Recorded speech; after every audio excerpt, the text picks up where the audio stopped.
I'm Em Sutter, better known as Pints and Panels. And I'm Donetsk, better known as the Dawn of Beer. Welcome to episode 37 of the All About Beer podcast. Every 2 weeks, we talk with leading experts and take a deep dive into one topic in beer. This week on the show, we're going to be talking about the Ukrainian Golden Ale, a newish style of beer with roots in Ukraine craft beer scene. Visit allaboutbeer.com and follow us on social media at allaboutbeer. And if you're feeling generous, please visit our Patreon page, patreon.com/allaboutbeer, to support this show and others. Hey, Don, let's start the new year off right by wishing our listeners a very happy new year. Cheers, everyone. Happy New Year. I don't have a noisemaker thingy, but otherwise I'd blow it. I made this noise. What that I don't even know. That's not a party sound. I don't even know what that sounds like. A European police siren. I don't know. But anyway, this is a gentle reminder that if you like this show, please tell your friends and wish them a wonderful new year as well, because you know what? It's just a nice thing to do.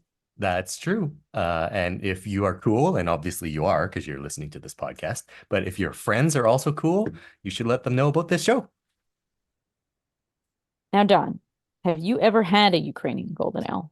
I have. I actually had one. Yeah, I was in Ukraine a few years ago, and there's a brewery there called Pravda, and I had theirs. And since then, too, I've had a couple more as that beer style has spread. So I like it. How about you?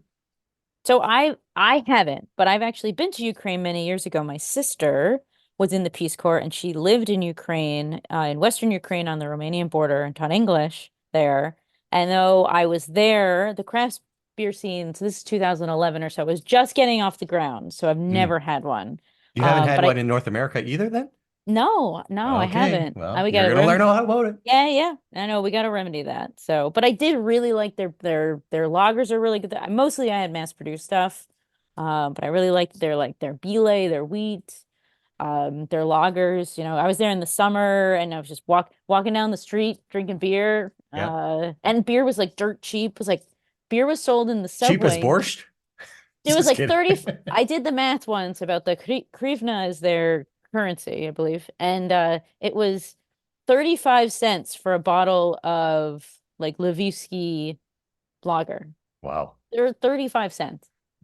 And I was like, I love this country. Yeah, I liked it too. If you would like to help support the All About Beer podcast, please reach out to podcast@allaboutbeer.com. Speaking of supporting the show, here is a word from our sponsors. Estrella Galicia, where brewing excellence has been a family tradition since 1906. Today, the fifth generation proudly continues the brewery's legacy. Immerse yourself in the rich taste of Galicia with its traditional family recipe, brewed consistently with the same authentic ingredients and methods. Trust them to deliver traditional flavor that's like no other every single time. Estrella Galicia is all about lager, rooted in German brewing heritage. Maintaining its commitment to tradition, they brew exclusively in their brewery in La Coruña. Each beer boasts its own distinctive recipe. No shortcuts, no compromises. Their passion for beer sets them apart as they embrace and celebrate the art of brewing. At Estrella Galicia, they love beer above all things. Experience the difference, sip by sip. And attention brewers, registration is now open for the 2024 Best of Craft Beer Awards. Now in its 10th year, this is a BJCP sanctioned event, judged by fellow brewers, professional judges, and industry leaders. Judged in Oregon, it's the third largest professional brewing competition in North America, and it's a chance to have your hard work evaluated and rewarded. In addition to traditional styles, new this year is the smoothie sour style category and the collaboration competition. Register your beers through January 31st, 2024 by visiting bestofcraftbeerawards.com/register. Don't delay, learn more, and get your beers signed up by visiting bestofcraftbeerawards.com/register. Lana Svitankova is a Ukrainian beer author, translator, educator, avid traveler, and foodie, currently based in Zurich, Switzerland. Writing about beer is her way of sharing love and knowledge about the drink in her homeland, and letting the world discover the young Ukrainian beer scene. Beer is for all, and all styles are beautiful are her catchphrases. Being a certified BJCP judge, certified Cicerone, and certified aficionado, She judges both homebrewing and commercial competitions of all sizes locally and around the world. Cameron Compton is the founder, owner, and head brewer at Midwest Coast Brewing Company. Founded in 2019 in Chicago, Midwest Coast strives to create a great place for people to gather over classic beer styles. Cameron and his wife Susie, who was born in Ukraine, were introduced to the Ukrainian Golden Ale project through Lana shortly before the war started in February 2022. Midwest Coast continues to brew its Ukrainian Golden Ale, Paremoha, which means victory, to help raise money for the Ukrainian war relief effort. To date, they've raised over $13,000 for a variety of organizations aimed at improving the lives of Ukrainians impacted by the war. Welcome to the show, Lana and Cameron. Hi, absolutely thrilled and honored to be a guest today. Thanks very much for having us. Well, thank you so much for making time to talk to us. Lana, I want to start with you. First of all, I've been to Ukraine. I went in 2011. But I've never had a Ukrainian Golden Ale. So can you talk about the history of this style with us? Yeah, sure. So probably you couldn't even get that basically Ukrainian Golden Ale until just maybe 3-4 years ago, because we in Ukraine, we don't have a like centuries old brewing tradition like Germany or like Belgium or UK. So it's kind of imposter syndrome creeping in. So it was very difficult for people to just assume they have something of their own to bring in, like the global beer sandbox. So that beer just mostly went under a golden ale. And I myself was quite skeptical until maybe like 5-6 years ago. And then I've got my BJCP certification. People started joking like, oh, now we have a judge. So like, let's make a Ukrainian Golden Ale a proper style. So it kind of grew from that joke and now we are here. But basically, yeah, the prototype was brewed in 2009 in Donetsk at John Hughes Brewery. So, but again, it was named just like and marketed as a golden ale.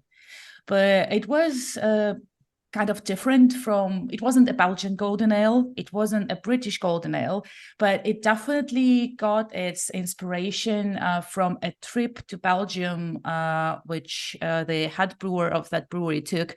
And he was very traditional, like German style and Heißgebaut guy, like nothing in my beer besides 4 basic ingredients. And then he went to Belgium and like angels sang hallelujah. He's got his revelation and say, okay, I can manage spices in my beer, but no sugar. So basically then he came back and he tried to do a strong 100% malt golden ale. He added coriander, and because it was a brew pub, they didn't filter it. They've got very high ABV. It's like, high, say 7%. It's not very high. Quite sweet because Ukrainians have a sweet tooth, and a bit spicy beer, which actually wasn't Belgian type. It didn't have the Belgian type aroma, so it wasn't phenolics, nothing like that. It was a clean one because it was brewed with not Belgian strain of yeast. Oh, okay. So what yeast do they use?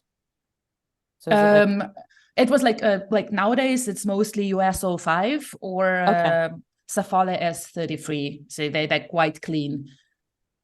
Cameron, when you brewed this, what yeast strain did you use? Did you use your house strain, or was there something you wanted to add? We went with the Safe Fill S33, but like Lana said, it's very clean. We ferment it on the cool side of that yeast strain's temperature range. So we started out around Fahrenheit 66. So that's definitely cool as far as I think S33 is technically a Belgian strain, but we we ferment it on the cool side, and then after 24 hours, we let it free rise up. This time of year in the winter, it doesn't free rise up very much, but yeah, it'll get up to, 71, 72 Fahrenheit. So we do get, with our version, we do get a little bit of kind of that Belgian phenolic flavor profile, but since we started out so cool, it's very subdued, which is great because I'm not a huge Belgian beer fan. So I love our Ukrainian Golden Ale because the Belgian-ness of it is rather subdued. Lana, is there a reason the coriander was chosen? Is there a significance in Ukrainian culture with coriander? Is it just a flavor that the brewer really liked and was like, I'm going to add this? To be honest, I have never asked him about that, but the funny thing is, Ukraine grows a lot of coriander, and I found out about it like maybe 4 or 5 years ago again. Then I listened to a podcast with a Belgian brewer, and they were talking about Belgian wits, and they use a lot of coriander in those beers. And he mentioned that like lots of coriander they actually get it from Ukraine, and I was like, It was very fun in terms of like people usually say, oh, if you want to have your country beer, you have to use like local ingredients.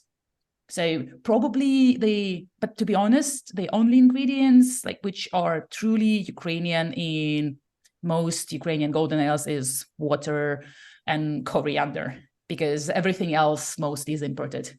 But Ukraine does grow malting barley, does it not? We grow a lot of barley, but it's mostly cattle feed barley. There's like tiny, like minuscule part of it, which goes for malting, like brewing malt, but mostly it's used by one big brewery, which is Obolon. It's like the biggest independent brewery in Europe. It's still independent. It doesn't belong to any big corporation, and mostly they use Ukrainian barley. But yeah, that's quite limited to them. Can you, either Lana or Cameron, I guess, distill this beer style down from a sensory standpoint? Like, it sounds like a cross between Duvel and Hoegaarden, maybe? Oh no, it's nowhere that big in coriander and not that much wheat profile.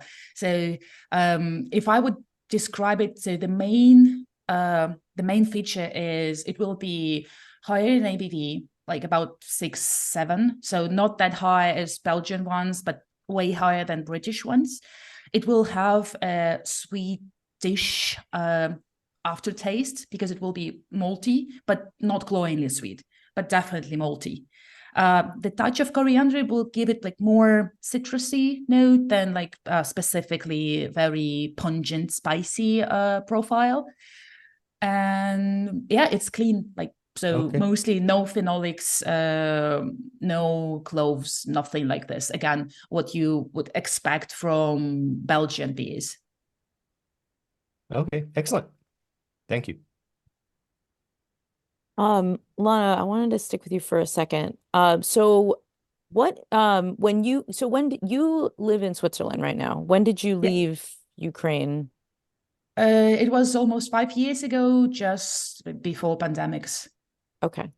So what was the beer scene like when you were living there? Because you worked for a brewery, correct, in Kyiv? Am I correct? Yeah. I worked for that brewery for 6.5 years, and that was, I bet, the most exciting part of my career ever.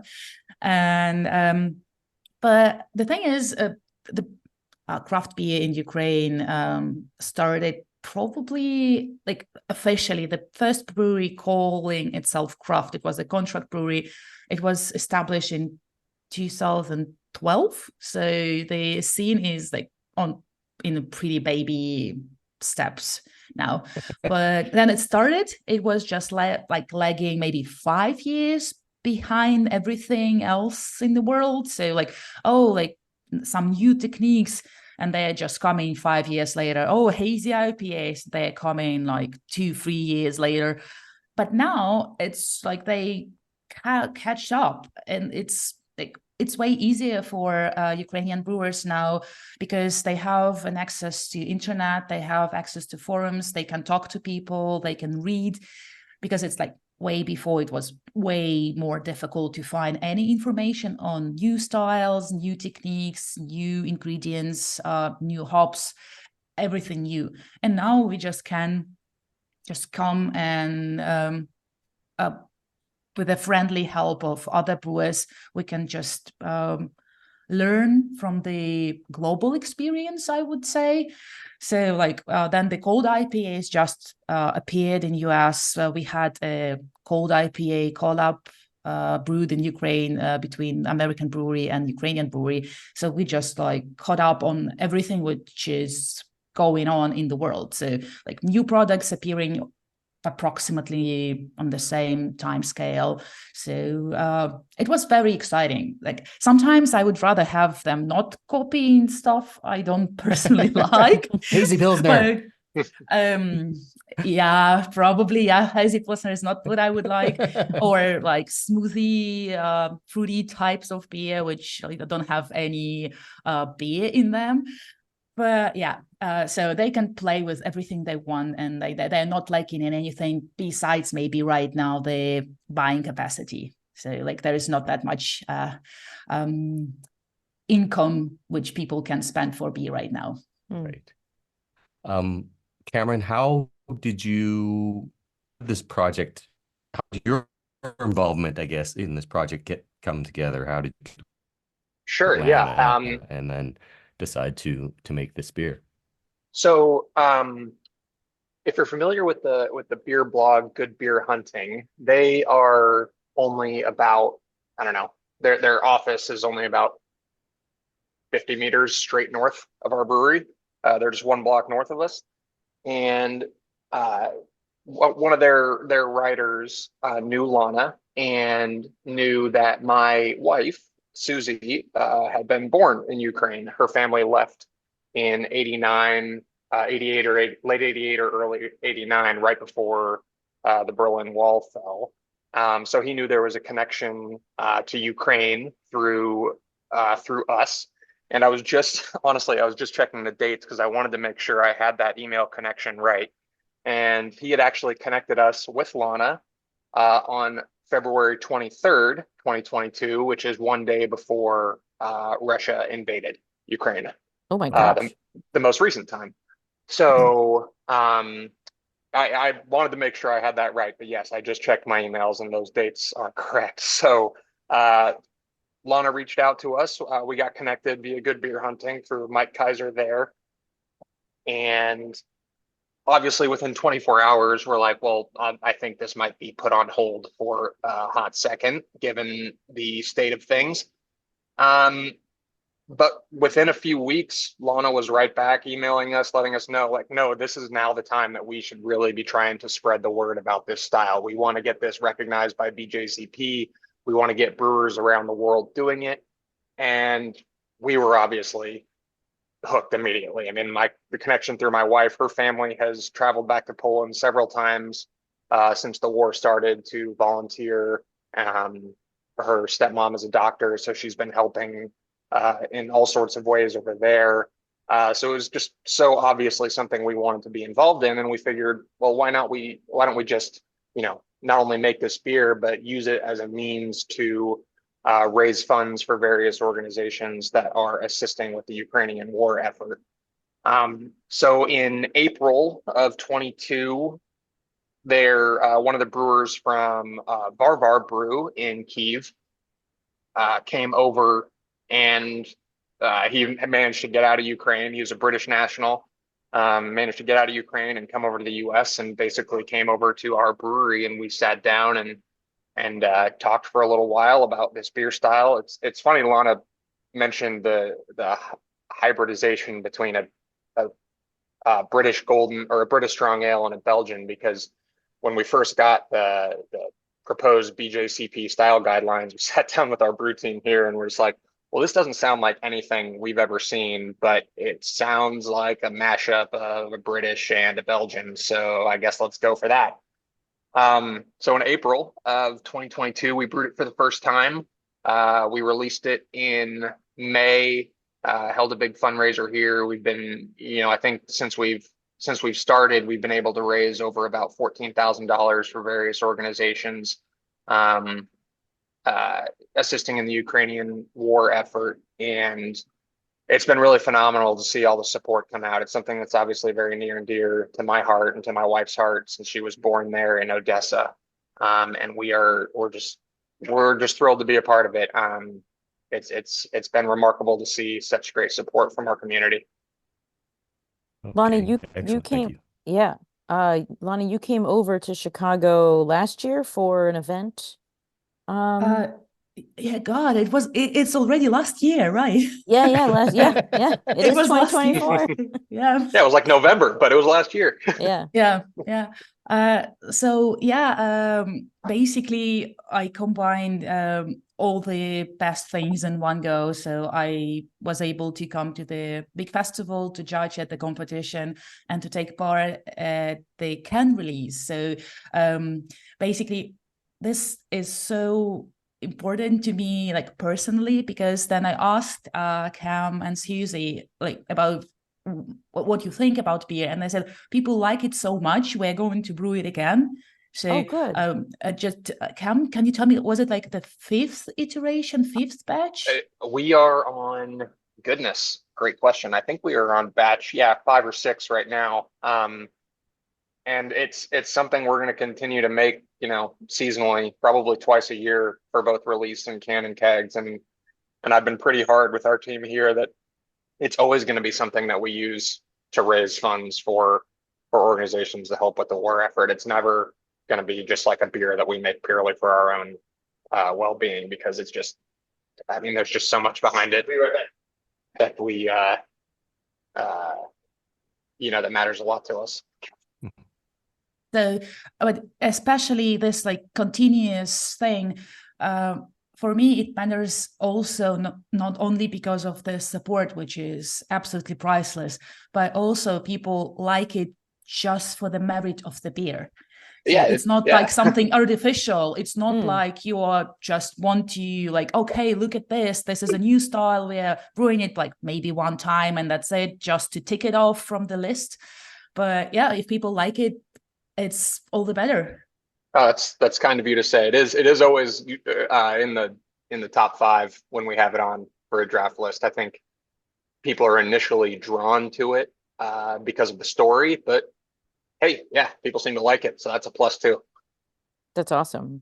Is it Cameron, is this kind of style something you guys would brew? Do you at your brewery brew like a wide range of stuff, or are you known for one thing? So does this beer stand out, or does it meld with your brewing profile? Well, it certainly stands out. I think it would stand out on anybody's draft list just with having the word Ukrainian in it, because the average craft beer consumer is just unfamiliar with seeing that term describing a beer. As far as how it fits in our lineup, we stand out in how much we don't stand out in the beers we make. We're a very classic style brewery. We make English pale ales, and we make German lager, German pilsners, and we make things like that. We will dabble in some fun stuff because everyone wants a fruited sour or something like that. And obviously in the summertime, with our patios open, 4.5% fruited sour ale just absolutely crushes. So we make things like that. But for the most part, no, we like classic styles around here. And, if this is a style that Ukraine is trying to make as part of its, national beer identity, then hey, to us, that's a classic style. Lana, you're really pushing this style and trying to get it recognized. So when people drink these beers, what do you want them to think about, both in terms of aromas and flavors, but also the meaning and significance of the beer? So I know, to be honest, I have never intended to be a poster girl for this style because too late now. Yep. Yeah, I'm terribly late. But the thing is, I myself don't drink sweet beers. So I like them dry. Okay. So probably, I mean, Ukrainian Golden Ale wouldn't be my first choice in any tap room, to be honest. But Oh no. yeah, I'm completely honest about it. But the thing is, it all started like now it's the best and the worst time to try to get the style recognized because it has so much weight now added to it.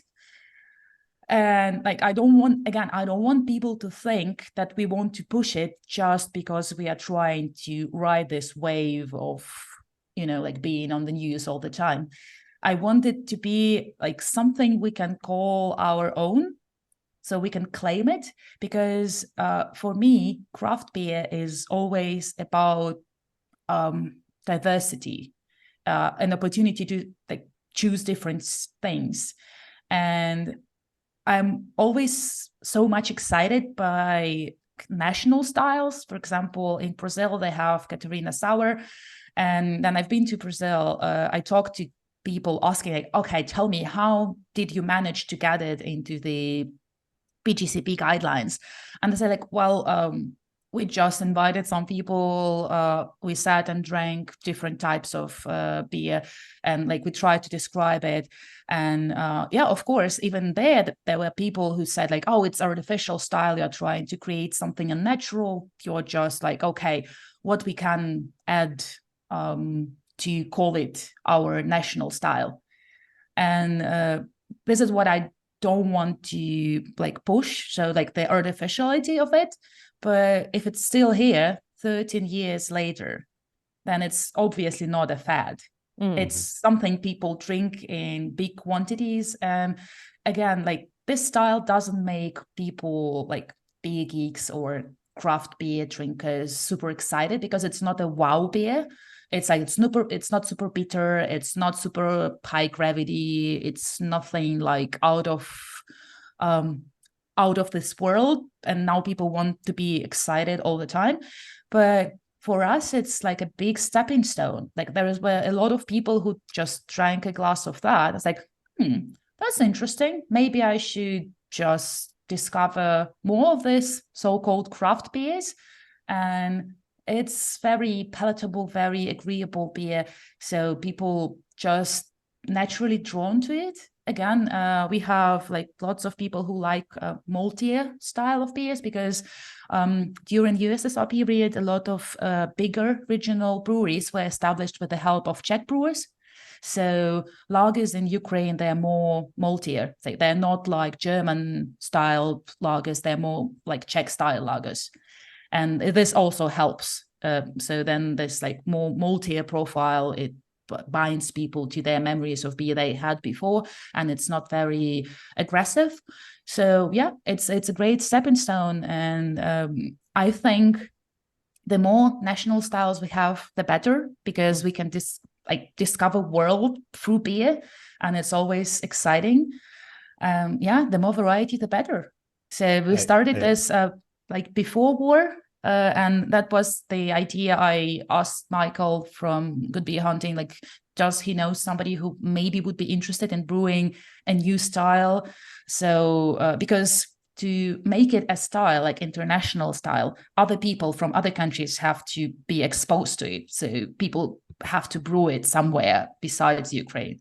And whenever I travel, I try to bring like few cans or a few bottles of Ukrainian Golden Ale just to show people this is what I'm talking about, so they can have an impression, or at least they're not doing it from just from the internet, right? You have to taste it yourself. Yeah. No, and I want to say, man, I really appreciate your answer there, because not only does each country need its own style, but I like how you explained how, in this particular case, particularly, it connected to the history of beer in Ukraine too. So it really is a reflection, not just of Ukrainian ingredients like the coriander, but of the history of beer in Ukraine being influenced by the Czechs and all that. So I love that answer. Thank you very much, Lana. Thank you. Lana, have you worked with any other brewery anywhere in Europe or other places to brew Ukrainian Golden Ale, or is Cameron the first person you've worked with? I think I think there were some Ukrainian Golden Ales brewed in UK in November 2021. Oh, okay. Because again, talking about Martin, who's the British brewer, he worked for Vava for I think 2.5 years, and he was also like very excited by the idea of helping to spread the word, and he knows a lot of people in UK. So I think we've done like 5 or 6 golden ales in the UK, and 2 of them were on cask, which were like excited as hell. and people said like, oh, this is a style which really goes well like served on cask. Obviously they had to lower ABV till 6, so it was the highest they can say. Like, we can't make a very heavy beer served on cask because people drink in quantities. We don't want people to be super drunk on that beer.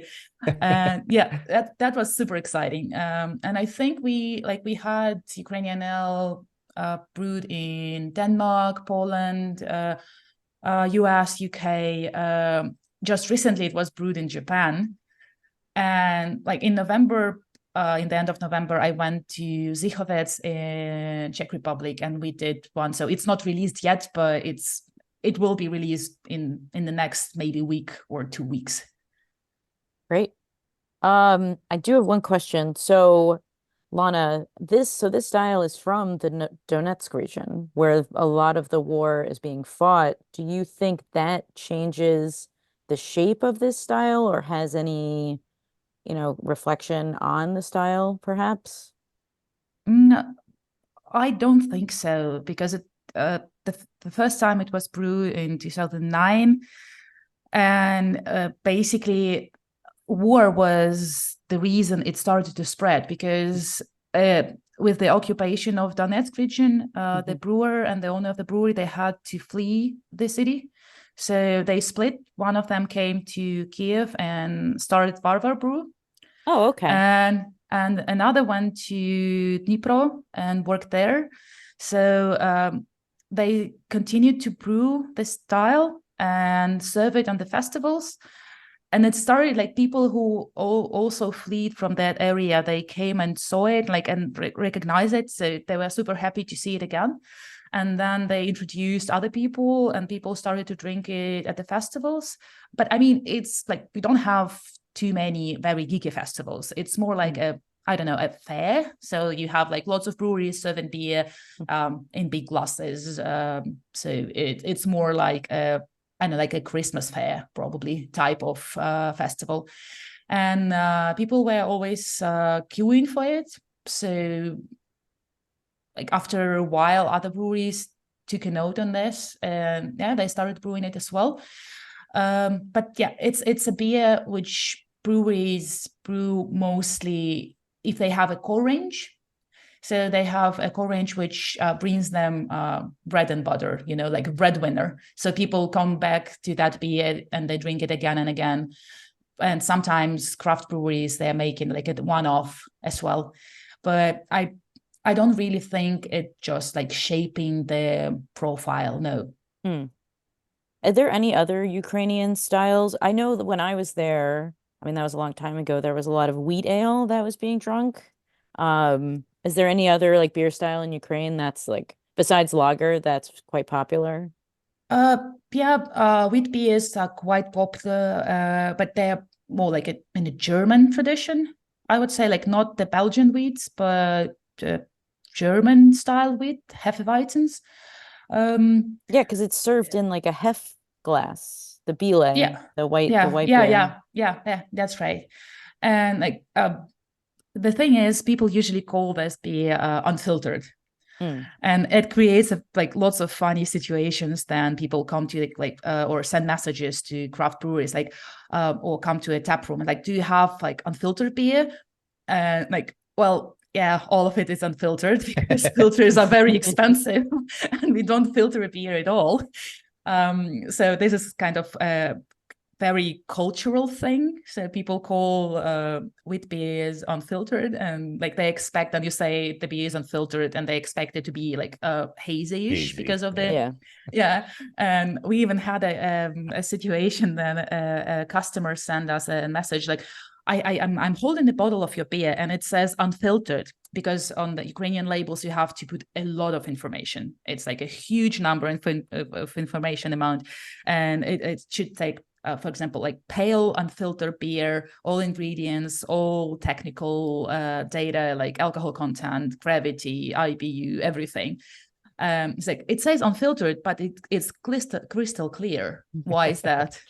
So we had to engage in a lengthy conversation about the like technical stuff and everything. But after that, he was super happy about that and said like, "Oh, I feel smarter now." So yeah. But talking about geeky crowd, like tomato beers are like all the rage now for 3 or 4 years. Like they're everywhere. I'm sorry, tomato beer? Yes, tomato beers. How is that? How is that made? I've got to know. Yeah. Same. So basically, like I'm pretty sure you had some cucumber gauzes. I know there are some in US. Yes, for sure. So it's the same thing, but with tomato. So it's a sour? Yes, mostly it's gauze based. Gauze-based tomato, huh? Yeah, and it usually they have like lots of spices, either chilies, different types of chilies, and spice. And the main idea of it is it resembles the pickled tomato. Like every grandma had like 3-liter jar of pickled tomatoes. Everyone ate them, and this is like hits your recognition immediately. And this is why it's so hard to make people in other countries to like it because the flavor is so unusual, and like don't many people make pickled tomatoes. And in Ukraine we pickle everything, like cucumbers, tomatoes, squashes, watermelons, grapes, whatever.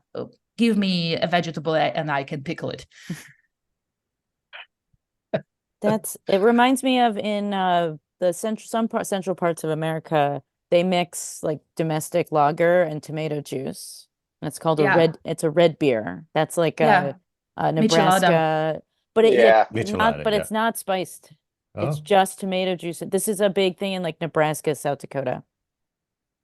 And like you'd go and I was in like rural Nebraska once, and the guy was, you get your own pitcher of it. And it's called red beer, and you just drink it out of the pitcher.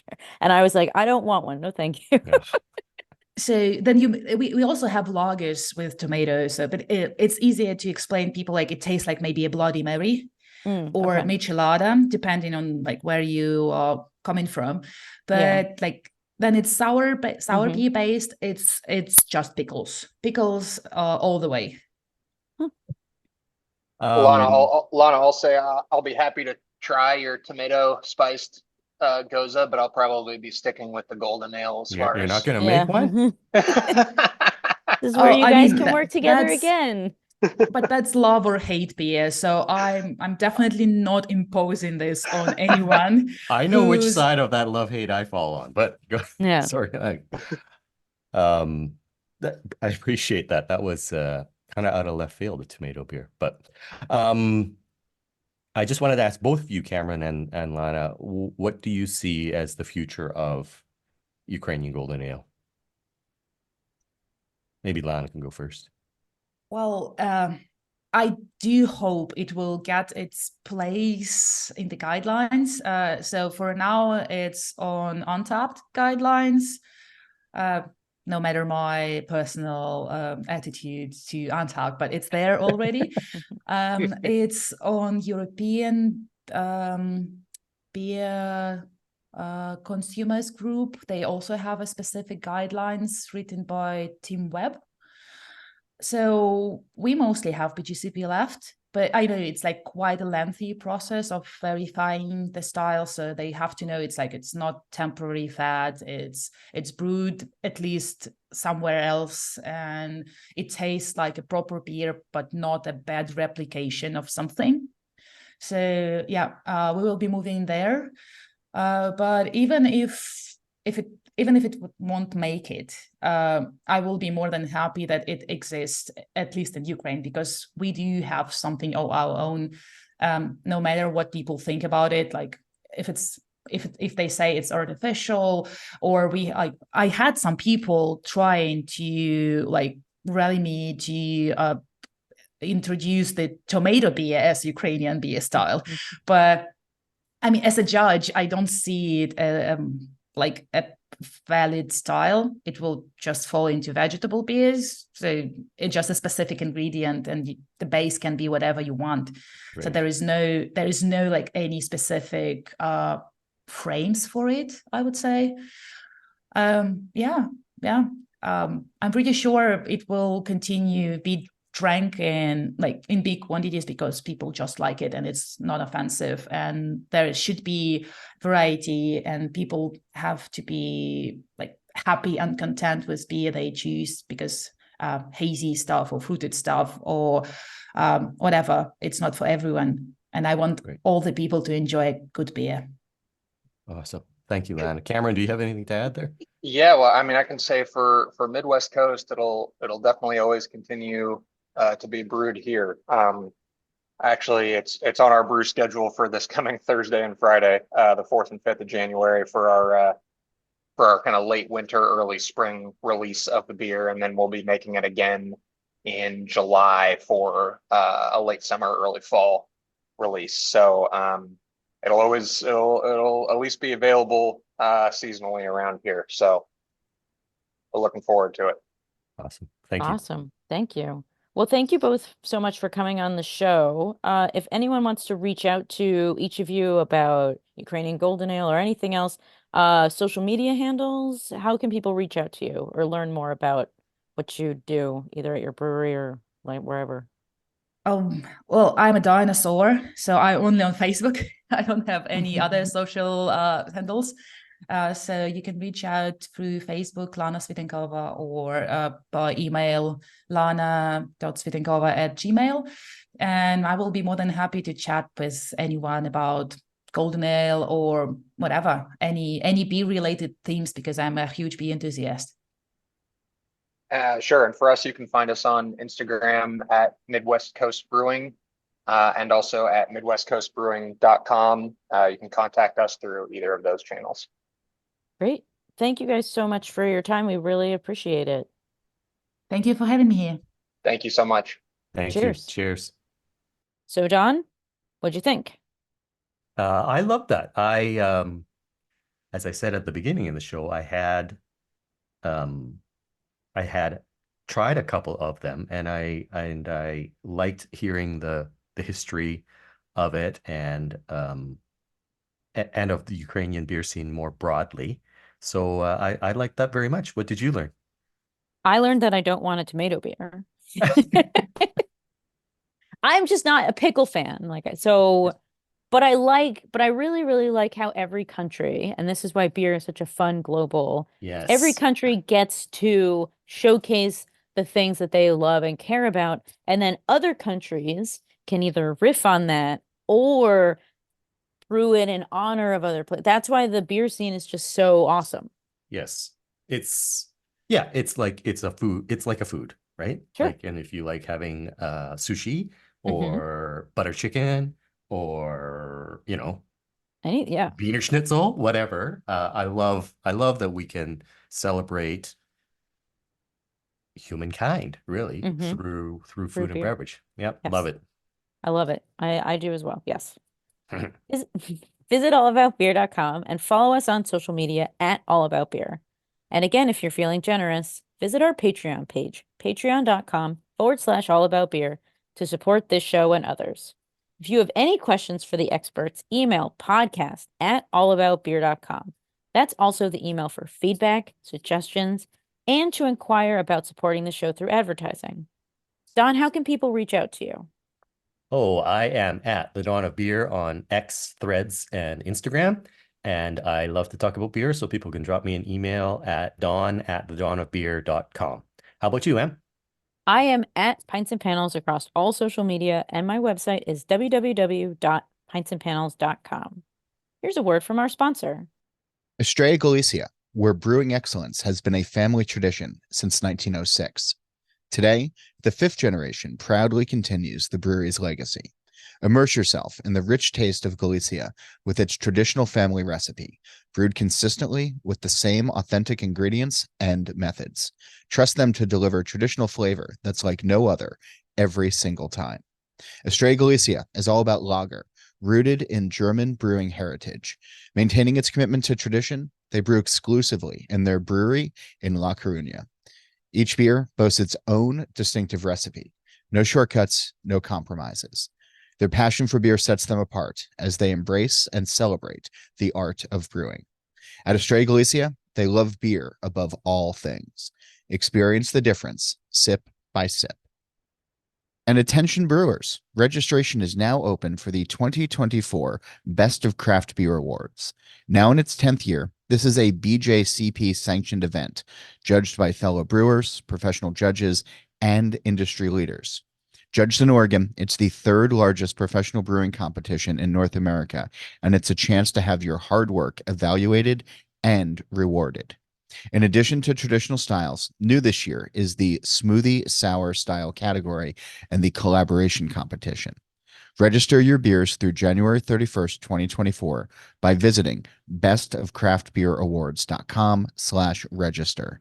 Don't delay, learn more, and get your beers signed up by visiting bestofcraftbeerawards.com/register. This show is produced by All About Beer. Visit allaboutbeer.com for articles, notes on this show and others, and to connect via the newsletter and social media. Cheers, everyone! Cheers! Drink internationally. Hooray!